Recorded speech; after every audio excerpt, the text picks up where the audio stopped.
안녕하십니까. 오늘부터 인바이블 강단에 새롭게 소개된 한명준 목사입니다. 저와 함께 오늘부터 요한일서 함께 읽어볼 텐데요. 요한일서를 읽어가면서 하나님의 은혜를 만나는 복된 시간이 되기를 소망합니다. 자, 오늘은 첫 시간인데요. 나는 그리스도인이다. 나는 그리스도께 속한 자이다. 라는 주제를 가지고 함께 이야기를 나누어 보도록 하죠.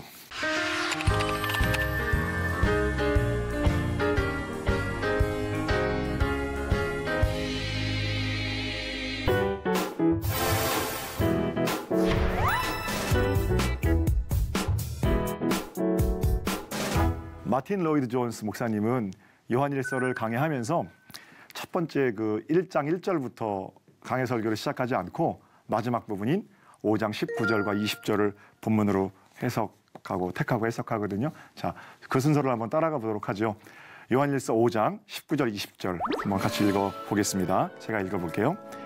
또 아는 것은 우리는 하나님께 속하고 온 세상은 악한 자 안에 처한 것이며, 또 아는 것은 하나님의 아들들이 이르러 우리에게 지각을 주사 우리로 참된 자를 알게 하신 것과, 또한 우리가 참된 자 곧 그의 아들 예수 그리스도 안에 있는 것이니 그는 참 하나님이시요 참 영생이시라. 우리는 일반적으로 요한일서 그러면 이런 구절들 생각하잖아요. 사랑하는 자들아 우리가 서로 사랑하자. 사랑은 하나님께 속한 것이니. 아주 은혜로운 찬송이 있으니까 그 찬양 덕에 요한일서 하면 첫 번째는 그런 구절들을 생각하는데, 은혜로운 말씀이지만 사실은 사도 요한이 진짜 하고 싶은 얘기가 있거든요. 사도 요한이 하고 싶은 얘기는 우리는 하나님께 속한 자이다라는 겁니다.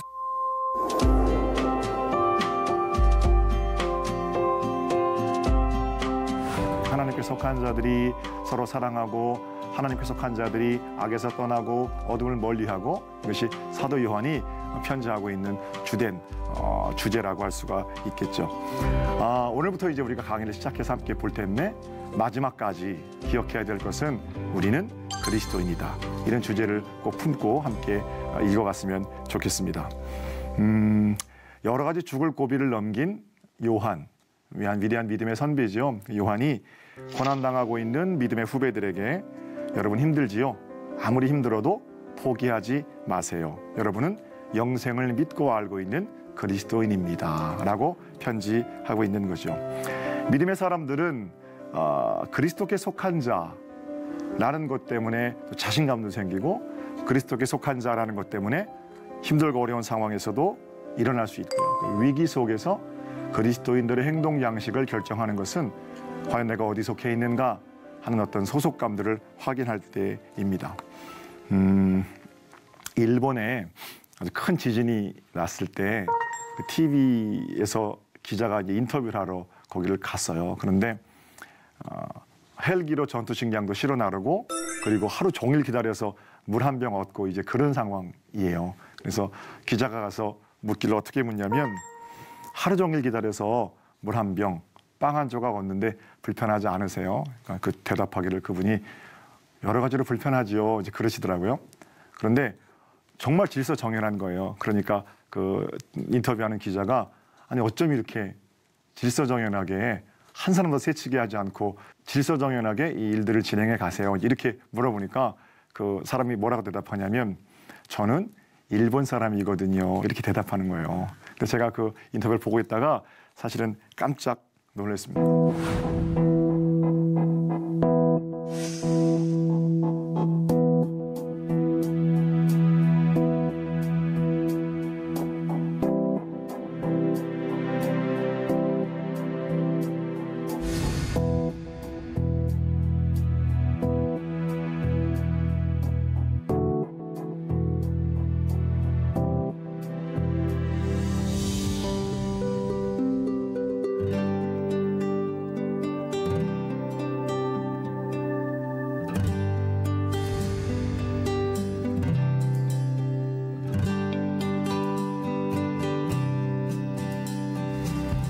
여러 가지 우리나라와는 또 과거사 문제 때문에 불편한 관계에 있지만, 일본이 왜 선진국인가 그런 것도 알 수 있었고요. 일본뿐만 아니라 대개 선진국 백성들은 그 나라에 대한 자부심이 굉장히 강하잖아요. 나는 일본 사람이고 나는 미국 사람이고 그런 자부감이요. 그래서 저도 우리나라도 나는 한국 사람이고 대한민국 사람이고 자부감이 좀 많아졌으면 좋겠다라는 생각했고요. 한편으로는 여러분과 저는 하나님 나라 백성이잖아요.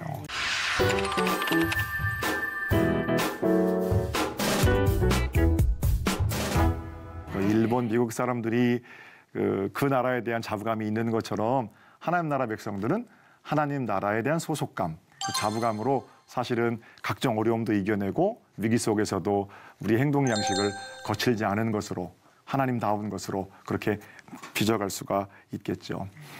꼭 기억하셔야 됩니다. 세상 가운데 이리저리 휩쓸리고 세상 사람들과 똑같이 살아가는 것 같지만 저와 여러분은 전혀 다르지요. 하나님께 속한 자라는 사실입니다. 신앙이란 어떤 측면에서는 하나님 나라에 대한 애국심 이렇게도 우리가 표현할 수 있을 겁니다. 자, 또 한 가지 생각해 볼 것이 있는데 지금 요한일서라는 편지를 받고 있는 수신자들의 삶의 형편 이거 한번 우리 생각해 봐야 합니다. 박해 속에서 그 수신자들은 갈등하고 있는 거예요. 어떤 거냐면 순교와 배교 사이의 갈등입니다. 순교는 나는 로마 황제의 아래에 있는 백성이 아니라 예수 그리스도의 사람이다 라는 것을 가지고 거칠게 저항하며 나가는 게 순교라면 배교는 세상이 다 로마 황제에게 절하는데 자기만 그렇게 혼자 유독 뭐 잘난 척하는 것처럼 그렇게 할 수는 없잖아요. 그래서 자기도 로마 황제에 절하는 수많은 이유들이 거긴 있겠습니다만 어쨌든 순교와 배교 사이에서 갈등하고 유혹과 핍박을 견뎌야 하는 사람들, 바로 그런 사람들이 요한일서의 수신자들입니다. 어떻게 보면 아주 극단적인 선택 앞에 그 사람들이 놓여 있는 거죠.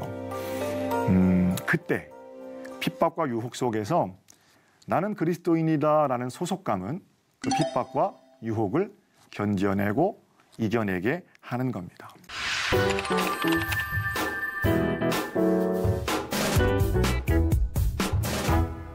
여러분도 저도 시청자 여러분들도 아마 그런 경험들이 있으실 거예요. 각종 유혹과 핍박이 있는데 내가 그리스도께 속한 자지라는 어떤 긍지가 그 어려움들을 넘게 하는 거예요. 문제는 과거에 은혜 받을 때는 또 은혜가 충만할 때는 그 힘으로 잘 넘었거든요. 근데 지금도 과연 내가 그 소속감으로 어려움들을 넘을 수 있겠는가 하는 것은 한번 우리 가운데 정직하게 물어야 하겠죠. 예전에는 하나님 내가 너 사랑해 그러면 힘이 아주 포착포착 났는데 요즘은 하나님 근데 그래도 상황이 똑같잖아요. 이렇게 내가 너 안고 있잖아. 그렇게 말씀하시는데 안아주시는 건 참 좋은데요. 근데 이 문제는 또 어떻게 해요? 여전히 이렇게 하나님 앞에 이야기할 수 있다라는 거죠. 아무리 힘주어서 나는 그리스도인이다.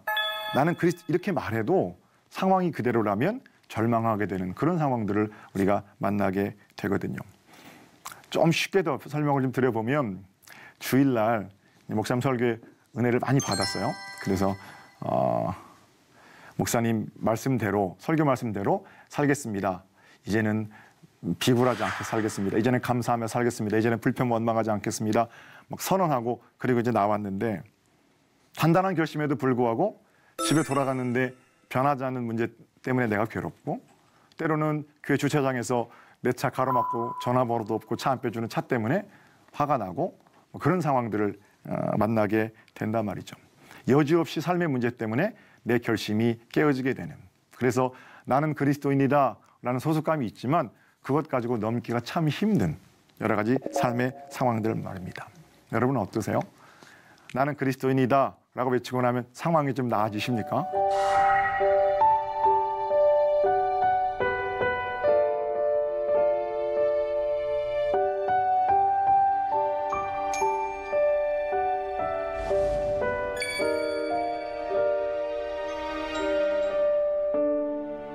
물론 극적으로 상황이 나아지기도 합니다. 그래서 극적으로 상황 나아지시는 분들이 TV에 나오셔서 이렇게 상황이 좋아졌어요. 간증할 때는 우리도 힘이 나지요. 그런데 대부분은 그대로란 말이에요. 예수 믿고 난 다음에도 가난한 사람은 여전히 가난하고 핍박이 있는 것들도 뭐 바뀌기도 합니다만 여전히 핍박이고 예수 믿는다고 해서 그때부터 머리에 꽃 꽂고 초월의 징검다리만 밟고 다니고 그러는 건 아니잖아요. 그런데 우리 생각해 볼 것은 진짜 믿음은 그렇게 흔들리고 넘어질 때, 문제가 있을 때 진가를 발휘한다라는 거예요. 어둠 속에서 빛이 더욱 밝게 빛나는 것처럼 진짜 믿음은 어렵고 힘든 상황 속에서 진짜 믿음인지 아닌지를 다시 증명해낼 수도 있는 거고 보일 수도 있는 거겠죠. 언젠가 TV를 보는데 그 TV 대담 프로그램에 유명한 목사님하고 스님 한 분이 이렇게 나오셨어요. 사회자가 목사님한테 먼저 이렇게 물었습니다. 목사님은 미래에 대한 불안감이 없나요? 그 목사님이 그럼요. 나는 미래에 대한 불안감이 전혀 없어요. 그러시는 거예요. 그래서 제가 그걸 보면서 저 목사님 참 믿음 좋으신 목사님이네. 뭐 아멘. 저도 이제 하고 나서 스님께 똑같은 질문을 합니다. 사회자가. 스님은 미래에 대한 불안감이 없으세요? 그러니까 그 스님 뭐라 그러냐면 저는 참 많이 불안하고 힘들고 그래요. 늘 연약하지요. 그래서 저는 새벽마다 부처님께 엎드려서 기도합니다. 뭐 그렇게 얘기를 하시는 거예요. 확실히 목사님 대답이 훨씬 더 자신감 있는 거였거든요. 그런데 TV를 끄고 나서 제 마음이 편하지가 않은 거예요. 왜냐하면 저는 여전히 예수 믿고 나서도 힘든 문제는 힘든 문제이고 목사라 살면서도 매일같이 죄와 싸우고 있고 힘들 때마다 예수님 저를 좀 도와주세요. 예수님 오늘도 목회할 힘을 주세요. 뭐 이러고 기도하며 나아가거든요. 그때마다 어김없이 우리 주님은 새롭게 만나주시고 또 두 번째 기회를 주시죠. 예수님은 과거에 저를 구원하신 그 일의 십자가로 대속의 복된 일들을 담당해 주셨을 뿐만 아니라 지금도 매일 죄와 싸우고 있는 제 삶의 현장에 오셔서 저를 도와주시고 힘 주시는 분이시거든요. 그래서 목사님 아무런 불안감이 없어요라는 그 목사님 대답이 한편으로는 부럽기도 하면서 한편으로는 좀 아쉽게 느껴졌어요. 오히려 저는 연약하지요. 그래서 매일 엎드립니다. 스님의 말이 좀 뭔가 가슴에 더 남더라는 거예요. 물론 우리가 엎드려야 할 유일한 대상은 살아계신 하나님 한 분뿐이시지만 마음이 이제 그랬다는 거죠. 위대한 믿음의 영웅 사도 바울, 로마 교회에 뭐라고 편지하냐면 오호라 나는 권고한 사람입니다.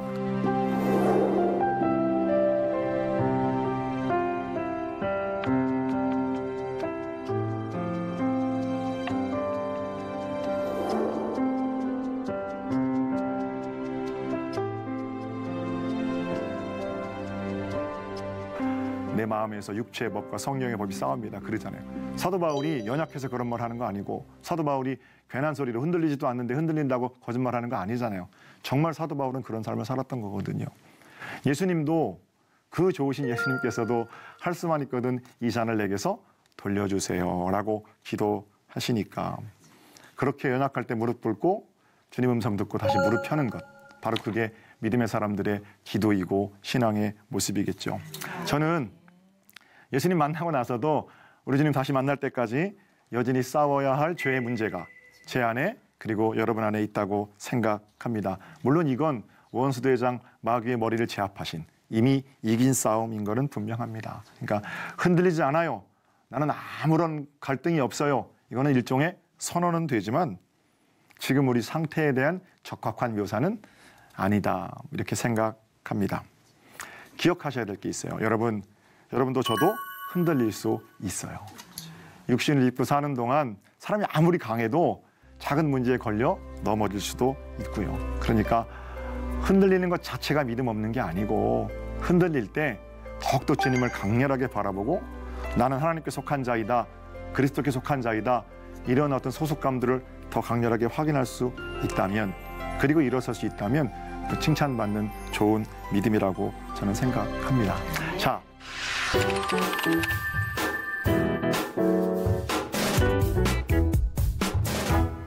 다시 요한일서의 상황으로 돌아가서 배교와 순교 사이에서 믿음을 지켜보려는 어떻게든 일어나 보려는 믿음의 후배들에게 요한은 이렇게 권면하고 있습니다. 다시 한번 말씀을 좀 볼게요.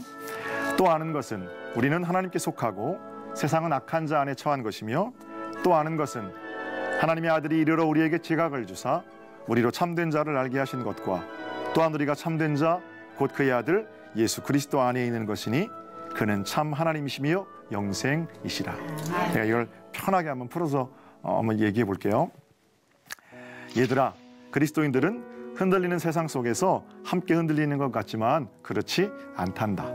그저 시작도 마지막도 모르는 채 덧없이 허송세월하는 자들이 아니란다. 하나님께로부터 와서 하나님께로 돌아갈 인생임을 알고 있는 자들이 바로 너희들이잖아. 힘을 내렴. 이렇게 편지하는 거죠. 힘을 좀 내셨으면 좋겠습니다. 네. 마지막으로 단어 하나를 좀 주목해 볼 텐데요. 본문에서 2번이나 사도 요한이 힘주어서 강조하는 것은 또 아는 것은 이라는 단어예요. 사도 요한이 자꾸 뭘 안다고 그래요. 그죠?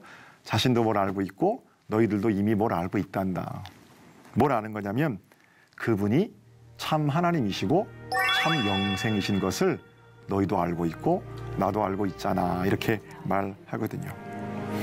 고통의 순간에서 흔들리는 삶의 상황에서 그분이 참 하나님이시고 참 영생인 것을 기억해낼 수 있다면 그 힘으로 우리는 다시 일어설 수 있어요. 여러분도 아마 그런 경험들 한 번씩 다 가지고 계실 겁니다. 그분이 계심으로 괜찮은 거예요. 몇 해 전에 송구영신 예배를 이제 준비하면서 턱 밑이 이렇게 부어 올랐어요. 기억하실 거예요. 그죠? 누워있다가 동네 작은 병원을 갔는데요. 의사 선생님이 진찰하면서 계속 그러는 거예요.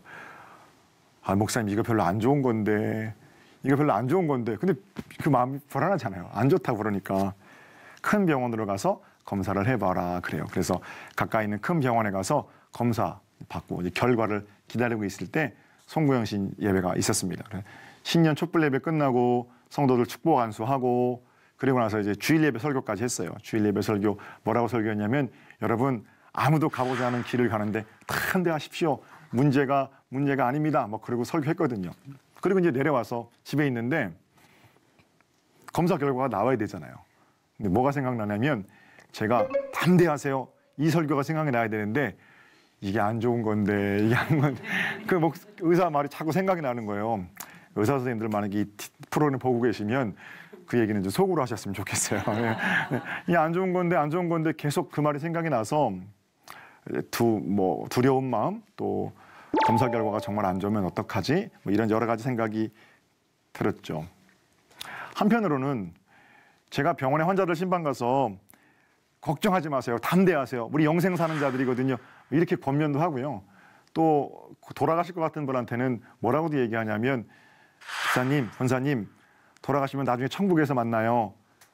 또 아멘도 하세요. 그리고 살려주시면 교회에서 만나요. 뭐 이렇게 제가 권면하고 그리고 오는 일을 하는 사람인데 집에 와서 제 이 턱 밑에 부은 것 때문에 안 좋은 건데 제가 너무 한심한 거예요. 기도의 자리로 나아갔죠. 그리고 연약한 모습 내려놓고 하나님 이렇게 했어요. 뭐 하나님 고쳐주세요. 하나님 안 아프게 해주세요. 이런 것보다도 하나님 이제 그렇게만 했는데 마음이 너무 편해지는 거예요. 계속 이 턱 밑에 찔림은 그대로 있고 붓기가 막 싹 가라앉고 그런 것도 아니거든요. 아픔도 그대로고 힘든 것도 그대로고 불안함도 그대로인데 그 불안함보다 어려움, 아픔보다 더 큰 평강이 마음을 덮더라는 거예요. 그리고 나서 제 마음 가운데 내 인생 누가 시작했노? 이렇게 말씀하시는 것 같아요. 하나님께서 시작하셨고 내 마음대로 닫을 수도 없고 하나님께서 더 닫아주실 거고 그렇게 하나님께 믿음으로 맡겨드리고 나니까 제 마음이 좀 편해지더라는 거예요. 여러분도 아마 이런 경험들 다 있으실 거예요. 그죠? 하나님 이렇게 부르기만 했는데 그분이 영생이시고 그분이 구원이시기 때문에 우리 마음 가운데 문제는 그대로지만 평강으로 덮어주셨던 오히려 그 문제를 통해서 하나님의 일하심을 간증할 수 있었던 그런 경험들 아마 여러분들도 시청자 여러분들도 그런 경험들 많으실 겁니다. 나를 구원하시기 위해서 십자가를 진 예수 그리스도 그분의 죽음은 우리를 영생으로 인도하셨고 힘들고 어려운 삶의 상황에서 그분이 영생이신 것을 우리가 반추하고 기억해 낼 수만 있다면 그 소속감으로 흔들림 속에서도 하늘 찬송을 끝까지 부를 수가 있겠죠.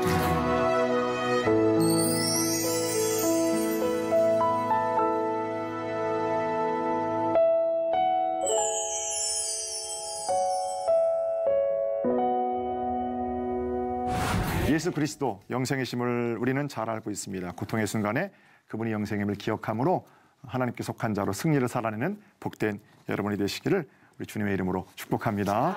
자, 오늘 이 정도 하고요. 오늘 저와 함께 한 그 요한일서 첫 시간 어떠셨는지 모르겠어요. 우리가 요한일서를 함께 나누는 동안에 나는 그리스도인이다, 나는 하나님께 속한 자이다, 평강으로 살아내는 이 고백이 더욱더 풍성해지는 그런 복 있는 자리, 복 있는 만남이 되었으면 좋겠습니다. 오늘 강의는 여기까지고요. 저는 다음 이 시간에 찾아뵙겠습니다. 함께해 주신 여러분 진심으로 고맙습니다.